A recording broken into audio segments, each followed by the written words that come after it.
This is what we're building today. It's a table for my 6040 CNC machine, and it's 24 by 36 to hold up the table up here, and then I've got the controller on a shelf.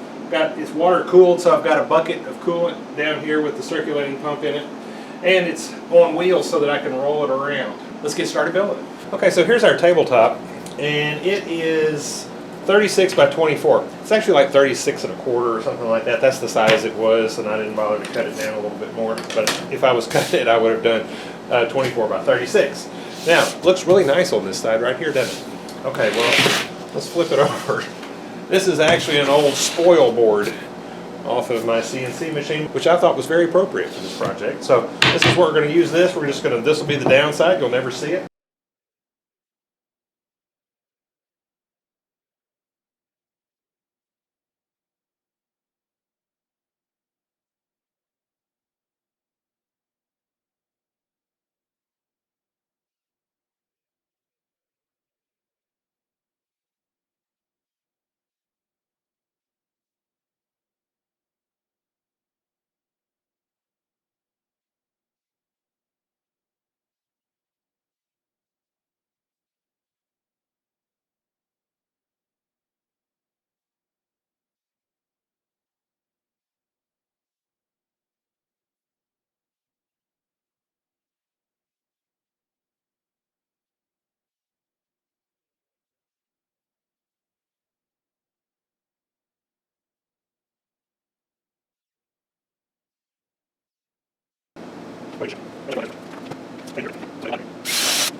casters I took off some equipment years ago, and they're way bigger than they need to be for this application. They're 6 inches tall, but they've got locks on them, and I've got them, so I'm going to use them.